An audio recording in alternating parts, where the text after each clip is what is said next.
Главная новость этой недели в республике – 90-летие авиации Якутии. За почти целый век отрасль пережила и взлеты, и, к сожалению, падения. Но все-таки 90 лет – это время подводить итоги и строить планы на будущее. О планах по развитию авиации в Якутии рассказали на неделе участники специальной пресс-конференции, руководители крупных республиканских авиаперевозчиков Минтранса и не только. Посетил в эти дни республику даже глава Росавиации Александр Нерадько. Его тоже интересовали планы по развитию отрасли. Александр Лысак продолжит. С журналистами первые лица авиационной отрасли Якутии встретились один раз. Этого оказалось вполне достаточно, чтобы новостные ленты республиканских информагентств пестрили яркими заголовками. Звучало много слов об истории авиации Якутии, о ее становлении и нынешнем состоянии. Оно, по мнению специалистов, достаточно тяжелое. Это связано с падением цены на нефть, с ростом курса доллара. И в связи с этим эксплуатирующиеся у нас воздушные суда иностранного производства, мы же работаем с лизинговыми авиакомпаниями, которые расположены за пределами России. Мы работаем, покупаем запчасти для этих самолетов не за рубли, а за доллары. Затронули и банкротство компании «Трансаэро». Для авиакомпании «Якутия» это может обернуться увеличением числа пассажиров. Федеральная антимонопольная служба направила в Якутию запрос, какие маршруты она готова выполнять вместо обанкротившейся «Трансаэро». Как отметила генеральный директор авиакомпании «Якутия» Ольга Федорова, они выбрали 3 направления – Якутск-Москва, Москва-Краснодар и Москва-Сочи. Также руководитель авиаперевозчика подчеркнула, что банкротство такого крупного игрока рынка, как «Трансаэро», все равно негативно скажется на авиакомпаниях страны. Банкротство «Трансаэро» однозначно повлияет на общеэкономическую ситуацию в Российской Федерации, банки, прежде всего лизинговые компании.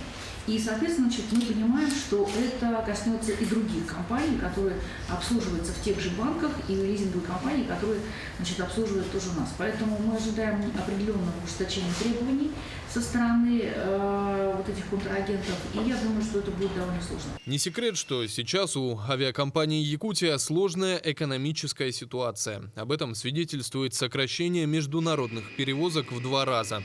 Здесь основная причина, как и везде, колебания курса доллара.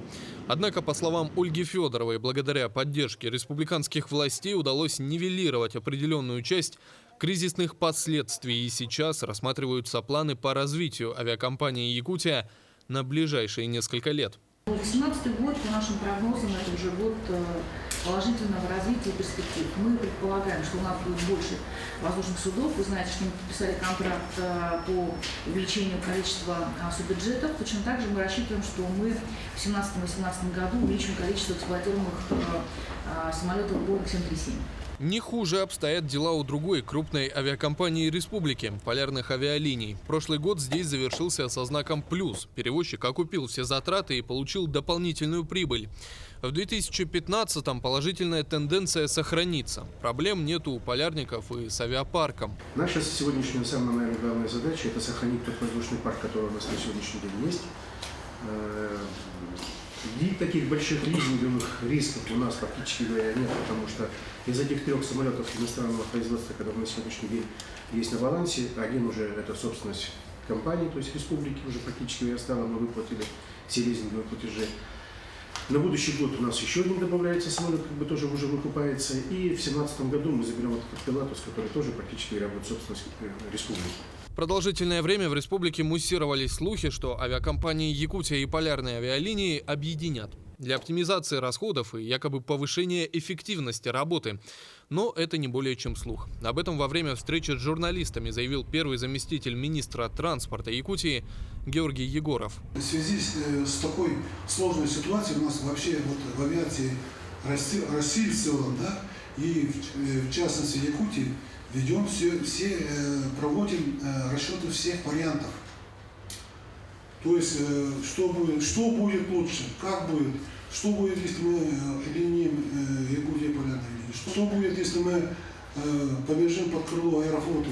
Говорить о том, что все объединение или сокращение на сегодняшний день об этом говорить не стоит. Для авиакомпаний необходимы квалифицированные кадры. В Якутии подготовкой специалистов занимаются в авиационном училище гражданской авиации.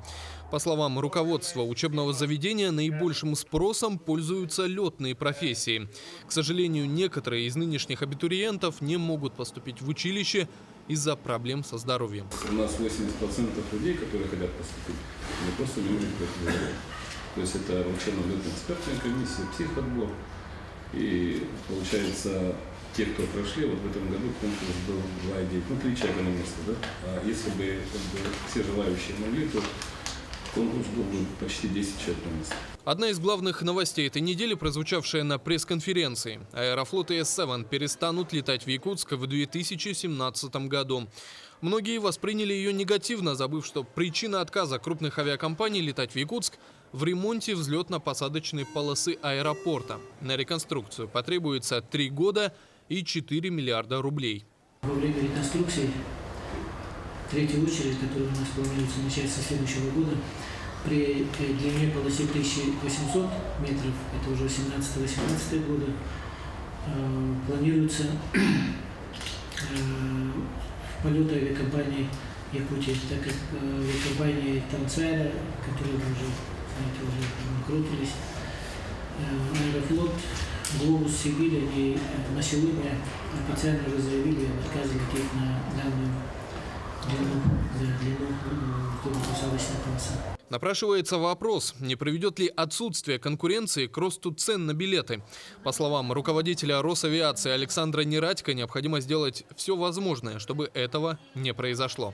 Правительство Российской Федерации для того, чтобы нам, может быть, изменить подходы к реконструкции, для того, чтобы не накладывать дополнительных ограничений на использование взлетно-посадочной полосы. Мы все понимаем текущую экономическую ситуацию, но рассчитываем на ее изменение в лучшую сторону. Если это произойдет, тогда можно будет говорить о том, что реконструкция взлетно-посадочной полосы будет проходить другими темпами и в других условиях. Один из самых перспективных планов республиканских властей – это к 2020 году вывести из эксплуатации все самолеты Ан-24. Их заменят более экономичные и современные аналоги – канадские самолеты Bombardier Q-300 и Q-400. Чтобы иностранные самолеты смогли летать в отдаленные районы Якутии, необходимо реконструкция аэропортов и соответствие взлетно-посадочных полос.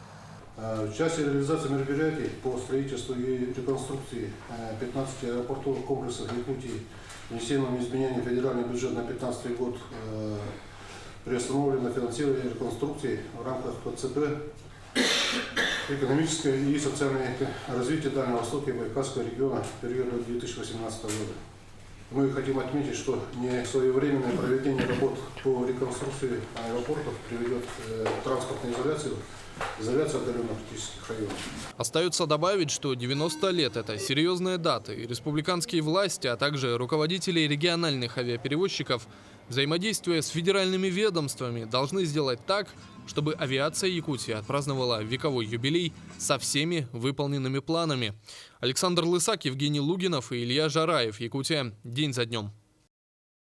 А завершим мы сегодняшний выпуск тем, с чего начали 90-летие якутской авиации. В рамках празднования юбилейной даты в аэропорту Якутска открыли новый музей авиации. На церемонии открытия также присутствовали руководитель Росавиации Александр Нерадько, вице-премьер Якутии Виктор Амуков, руководители предприятий отрасли, ветераны и общественность. Кроме того, в честь праздника в Якутске прошли торжественные мероприятия, где лучшим работникам отрасли вручили награды.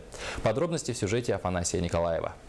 Григорий Гордейко, командир сухого Суперджет-100 с бортовым номером 89011, не скрывает радости. Еще вторым пилотом он летал на именном Ту-154 Валерий Кузьмин. И сегодня имя выдающегося якутского летчика снова украсит борт отечественного самолета. Как и всякий авиатор, Григорий верит в приметы, и командир уверен, с таким небесным покровителем лайнер ждет долгая и успешная карьера. Я думаю, гораздо лучше самолет. Он это чувствует. Каждая машина это чувствует тоже. Я думаю, и нам он принесет тоже удачу. И компании.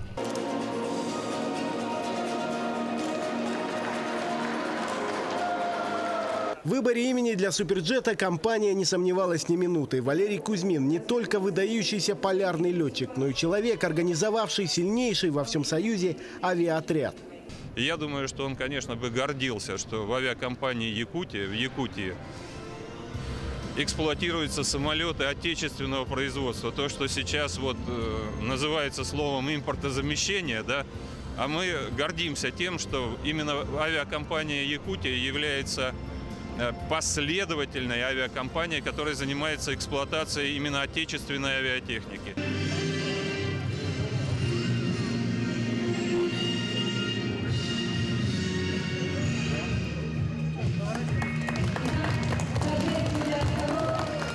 Музей гражданской авиации Якутии переехал на второй этаж пассажирского терминала главных воздушных ворот региона. Экспонаты, уникальные документы, бортовое и наземное оборудование разных эпох, фотографии и модели воздушных судов. Немногие аэропорты гражданской авиации могут похвастаться тем, что у них на их территории имеются музеи.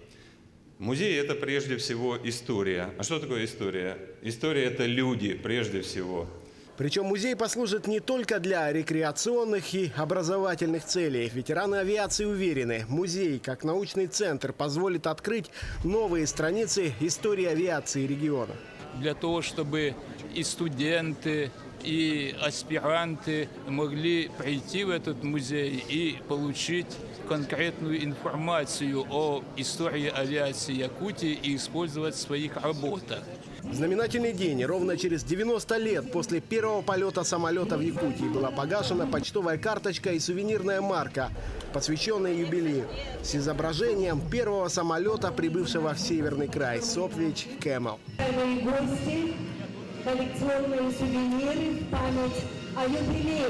В День авиации лучших работников отрасли, ветеранов и действующих авиаторов поздравили на торжественном вечере в Театре оперы и балета. Государственные и ведомственные награды получили те, кто создавал и создает историю авиации Якутии, летчики и наземный состав. За 90 лет, конечно, очень сильно изменилась техника. Это сегодня совершенно новые комфортабельные самолеты, новые типы вертолетов. Но неизменным, наверное, остается профессионализм наших авиаторов. Историю Якутии невозможно представить без воздушного транспорта. Именно самолеты и вертолеты дают северу связь с континентом. Ежедневно спасают человеческие жизни, объединяют людей через расстояние и часовые пояса. Афанасий Николаев, Василий Слепцов и Андрей Секритов. Якутия. День за днем. Якутск.